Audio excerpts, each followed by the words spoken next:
1,021 constituency seats are up for grabs tomorrow. And elections are a multi-stakeholder exercise. We've had major stops with the EFCC, looking at their own deployment and strategies to combat vote buying. We've stopped also with the NYSC, and we're headed to another very critical component of the exercise slated for tomorrow, which is security. As we have joining us the Force Public Relations Officer, Mr. Olumuyiwa Adejobi. Mr. Adejobi, thank you for joining us on the 2023 verdict this evening. Thank you. Good evening. Yes, let's start by asking you, Mr. Adejobi, about the numbers of deployment of, policemen in the 28 states of the Federation for tomorrow's exercise, and the approach to deployment as well, because of the concerns of inadequacies in flashpoints. Help us understand it. Well, we have done a deployment accordingly. Don't let us play with figures here. It's immaterial, the figures we want to roll out now. But the most important thing is that every polling unit has been taken care of. Every local government area has been taken care of.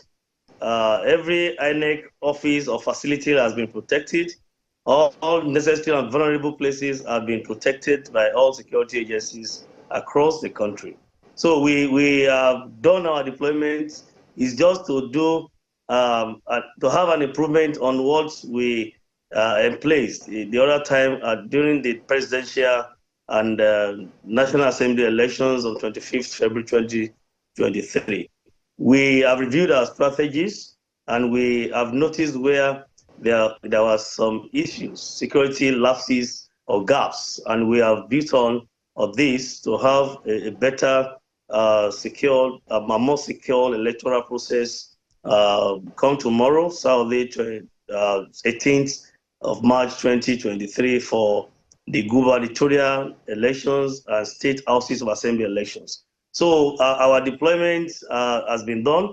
For the past 2 or 3 days, INEC materials have been moved from one point to another. We have been there to escort them and to protect all these sensitive and insensitive materials.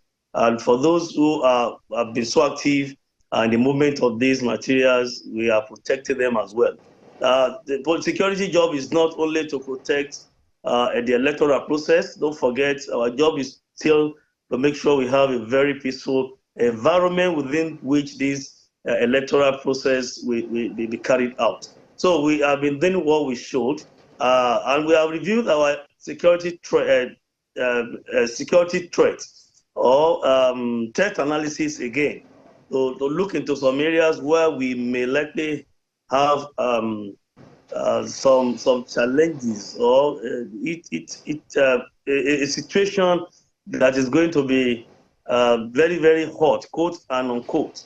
And this has helped us to have proper deployment to cater for some of these areas and things that we may likely have, election issues, post-election issues, and this has helped us to have our deployment. The Deputy Inspectors General of Inspector General of Police from various geopolitical zones have been sent to their various geopolitical zones by the Inspector General of Police to go as superintendent over this electoral process, to be assisted by Assistant Inspectors General of Police and Commissioners of Police. Even Commissioners of Police have been posted to some senatorial districts and senior officers posted to local government areas. With this deployment, the same thing applicable to all security agencies. Other agencies have, who are complementing the efforts of the police in election security management, including military. We have done joint deployment to areas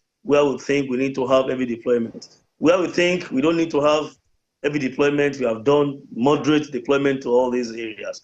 But generally, holistically, our security arrangement has been so okay, and we have improved on where we noticed some lapses the other time. So we are very, very optimistic that tomorrow is going to be a walkover. It's going to be very easier for us, and we're going to have a seamless exercise tomorrow across all the states where we're going to have the guber elections. And where we are not having guber elections, we are having state houses of assembly election in all these areas. So all the states are involved in one thing or the other tomorrow, and we have done what we should. to make sure the election is secured and very credible tomorrow again.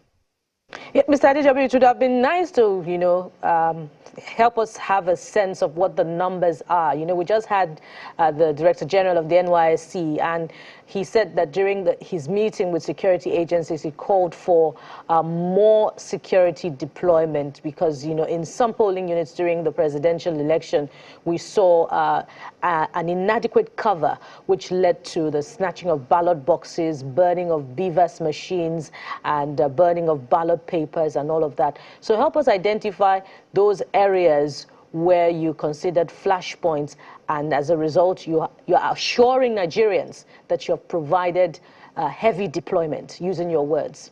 I don't want to agree or subscribe to the fact that we're having polling units with no or little security operatives. Any polling unit is to have like 2 or 3. You cannot have one, but all we know is every polling unit must have a police personnel, at least one, to be assisted by other security agencies. Don't forget, police is not the only one in ISIS, in this election security management.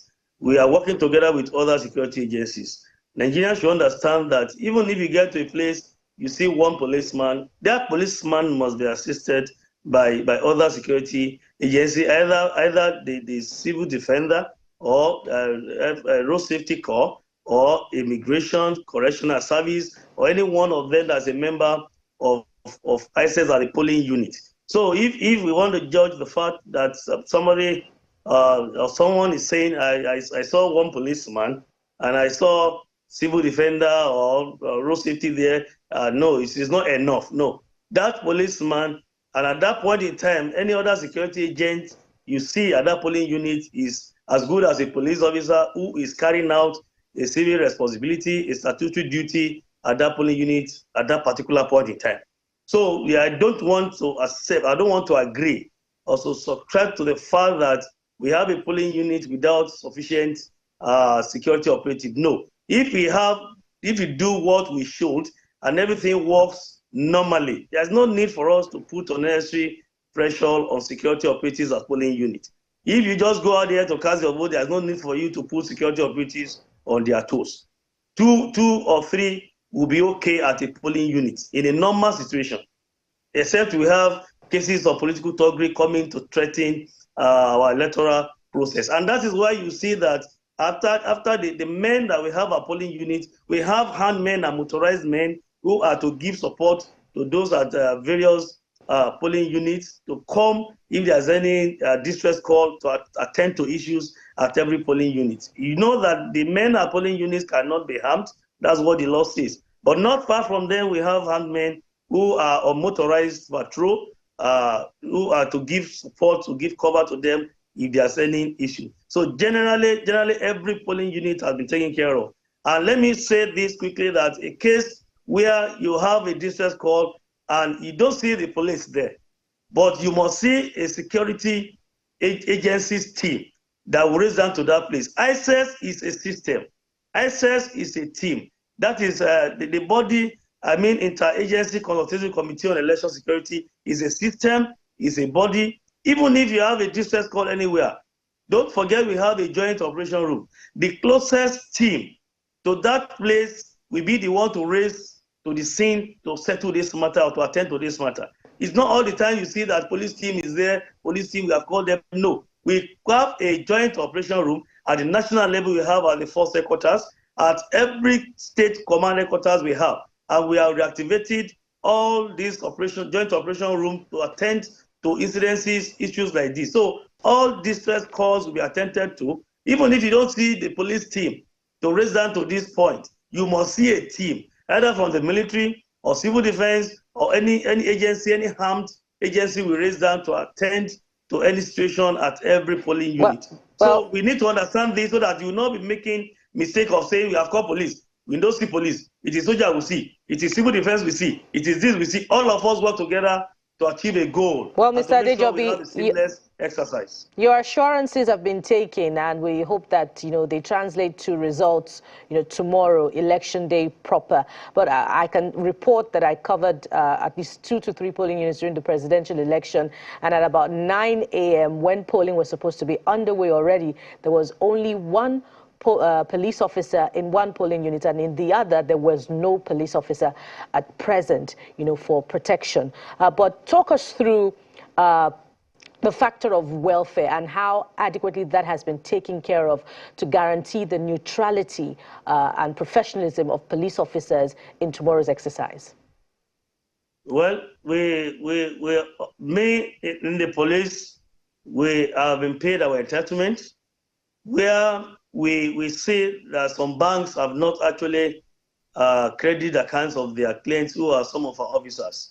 Don't forget, we use our accounts, our salary accounts, to pay these allowances. We are not giving money to anybody to go and pay to our men on the field. We don't want to hear stories. And the IGP has directed that they use our salary accounts to pay. But don't forget, when schedule is taken to a bank, it's the job of this bank to distribute this money to its customers who are police officers. And this has been done. In an area where we notice that some of our men have not been paid, the IGP has directed the AIG budget to look into that and engage all these banks. In fact, there was a particular one that the IGP personally intervened and summoned the leadership of the banks to make sure that the attachment of our men are paid on time. And some of them can confirm. But we have some who have not received, and we are attending to them. We are engaging these banks to make sure. But from the police, every policeman who participated in the last election or who will be participating in this another election has been paid from the police to their banks. So the problems might come from the bank, and that's why when they call me, I've been talking to them to please engage their banks, our account officers, to see where the problem is. And for those who have not received, we have been talking to them, and we have been attending to this problem one after the other. But from us, the police, we have paid everybody. So left now with the banks to do the needful, to distribute this money to their various accounts. I don't want to tell them to be patient. We are going to get the money. Whoever participates in elections duty, this special duty, will get his entitlement, will get his allowances paid. That is the assurance. So PPRO, let's talk to some immediate concerns. And I'll bring you to Lagos, where I know you must have been, you served around these places before, so you understand the terrain, you know what goes on during election and how volatile some parts of these state could be during election. So let me give you some specifics on what is going on. There are talks of the possibilities and the happenings around traditional rites. In this part of the country is called Uru, where there are there are rites that are being undertaken in different parts of the state. Talk to us about that information. Are you aware of these and perhaps the concerns that some citizens have raised ahead of tomorrow's election? I think this has been solved yesterday, because when the news went viral that there will be Oro between Wednesday and Saturday, I think the major city concern is the Kati land, where we have the Kabiyesi Elegushi. And I personally put a call to Kabiyesi to find out what is the situation. I'm a Yoruba man. I know what it is when we say Oro they will have Oro cult or Oro festival. I know definitely many people will not be allowed to move, particularly women. And he clarified that no, the Oro festival will end today, Friday, which means it's not a threat, it's not a problem to the electoral process in any way, because the election is tomorrow, Saturday. I think if the Oro is over today, that settles it. So according to what the fillers, the information I have from Lagos is the Oro is ending today, Friday, and the election is tomorrow. So I don't think it's a threat to the electoral process in any way. Okay, so you can confirm to us that it's only in that axis. You talked about the Elegushi area, because there are those who are also worried about the Lekki axis the Ikorodu axis. These are two extreme parts of town, and there are talks about there are more communities in Lagos that these traditional rituals or rites will be taking place tomorrow. It's not reasonable to have any festival of that kind tomorrow when we are having general elections too. It is not possible. Whoever does that is running foul of the law, and the law will take its course. We should be reasonable, even as much as we know that you have the right to practice your religion, to have your culture, to practice your culture. We must be reasonable and objective. It's not going to be a normal thing for someone to declare Oro Oro coffee tomorrow in any part of Lagos, any part of Nigeria, or any part in Yoruba land. It's not reasonable. And that is the truth. And I want to have that strong conviction that apart from that Ikate land that has been clarified, there is no other community that is coming up with that Oro festival that will slip to election time tomorrow. I don't think so. I'm not aware of that because I'm in contact with Lagos on a regular basis. And those that are doing the Oro, all of them told us that the Oro festival will end today, Friday. And I think the thing should have come to an end now. They promise that it's not disturbing electoral process in any way. And of course, tomorrow, if out materials are being distributed, officials are moving out, and we notice there's Oro anywhere, of course, we know what to do. In the Yoruba land is that's how they say it in Yoruba. Can you say it in English, please, for the benefit of our viewers who do not understand? Is for someone who wants to say, I want to kill you.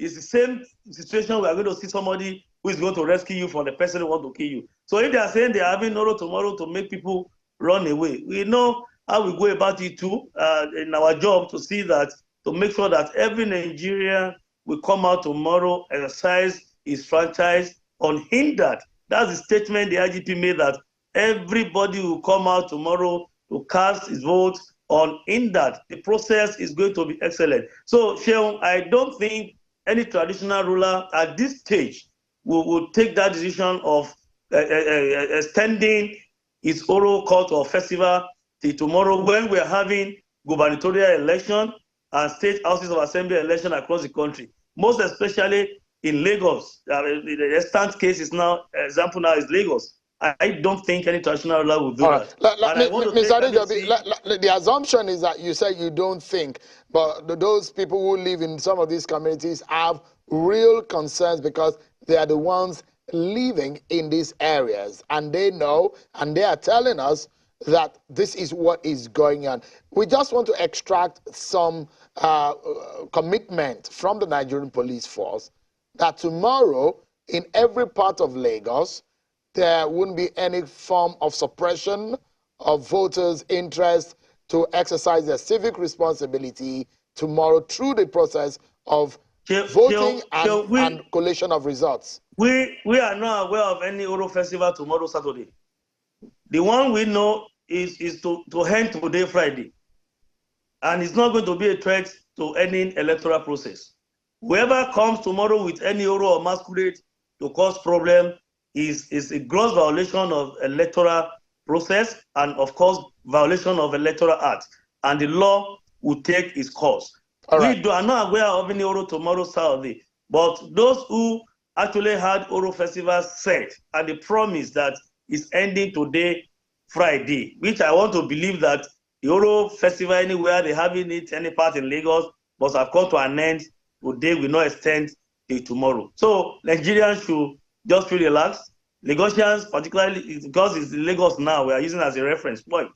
They should just feel relaxed and go out tomorrow. And if they notice anything like that, that is a threat, and Oro is coming out or they are just threatening them, they should please engage the Commissioner of Police in Lagos State, CP Dowu Owonwa. He has been on, he has been up and doing, he's everywhere. He has been engaging them. His numbers are out. They can call him to call his attention to that. But generally, we are not aware there will be Oro tomorrow in Lagos because I get in contact with them on a regular basis, and I can say it, we are not aware of that. And it cannot hold because the election must hold in Lagos tomorrow. quickly, Mr. Adejobi, that's on one hand. Thank you for clarifying and giving those commitment. Perhaps Lagosians will be able to hold on to this commitment and have the confidence and the boldness to go out to exercise their civic responsibility tomorrow. There is yet another concern being raised on a video that has since surfaced. There is one that came up in Kano, which we understand that the DSS has dealt with, arrested some persons. But there is one which came up on the social media in Lagos relating to the chief of the Park Association in Lagos, popularly called MC Oluomo. I'm very certain that you are very much savvy in that regard and you know what is going on. What can you tell us about the concerns that have been raised on a statement attributed to that man and those concerns raised on what is being said in that social media viral video? I want to address that issue in two folds. One, if somebody is saying you should not come out to vote, we operate secret ballots. If I'm going out to go and vote, and somebody is saying, "Are you voting for me?" I say yes. And I get to the booth, I top print another party. I'm not going to show anybody my ballot paper. Nobody is knowing what I've done. Nobody is knowing the person I voted for. That is by the way. The second thing is, this evening I think the person involved, MC Oluomo himself, I saw a video again with one, is it Mama Chidima, Mama, one Igbo woman too, that whose name was mentioned in his video, debunking that threat, that it is not true, it's just a joke, and he's joking to a particular, he's making a joke with a particular woman, and the woman too came up to say it is not so, they are just throwing banters and it's a joke. So let us take it for a joke, like you said. But nobody has the right, has the audacity to tell Nigerians not to come out and vote. It is not allowed. It is not possible and it's not proper. But he has come out to debunk that is not true. And let us leave it that way, that it is not true and it is a joke within one or two persons in that area at that particular point in time. Even the CP Lagos on the television, live program on the television this afternoon to address that if it is true, they are even working on it and investigating that matter and looking into it. And this night, the man himself came out to debunk it that it is not true. So it is not true. Lagosians should go out tomorrow. Let them go and vote. Let them go to their various polling units and vote for the candidate of their choice. All we do is to make sure that Mr. Adejobi, let's assume that it was a joke, but for those who are concerned that it sounded like an incitement, what are you doing? Is there any active action that has been taken by the police in that regard? Because it's beyond thinking that the CP Lagos, the Commissioner of Police in charge of Lagos State came up today to tell all Nigerians that they are aware of the video and they are looking into that video, that they have sent that video and other ones that had gone viral before his video to our cybercrime unit to do analysis and for further necessary action. So let's wait for what Lagos Command will do, and let's wait for what the CP will do as he has promised. But I know they are aware and they are working on it. But generally, the assurance to Lagosian is that they should go out tomorrow to go and vote, because we don't envisage anybody telling them not to come out and to block them, don't go and vote for this and don't go and vote for that. But like I said, if I want to go and vote at the polling unit, nobody knows what I have in my mind. It's a secret ballot. I vote and I get out of that place. It's when they are counting, you will know that they have not voted for your party or for your person at the end of the vote. So it is not, we should not be flogging it as if we are flogging something, and it's not a big matter here, because he has come out to say it is not true. And if it is true, I think the police in Lagos State Command, they are capable. Senior officers on ground, they know what to do. When we get to the bridge, we shall cross the bridge. All right, Mr. Adejobi, we're optimistic about the process, and we're also trusting the Nigerian police force to be up and doing tomorrow, hoping that everything will go on as planned and peacefully too. Thank you so much, my good friend Olumiwa Adejobi, for talking to us tonight, the first public PRO of the Nigerian Force. Thank you so much indeed for your time tonight. Thank you, Barrister Ashio.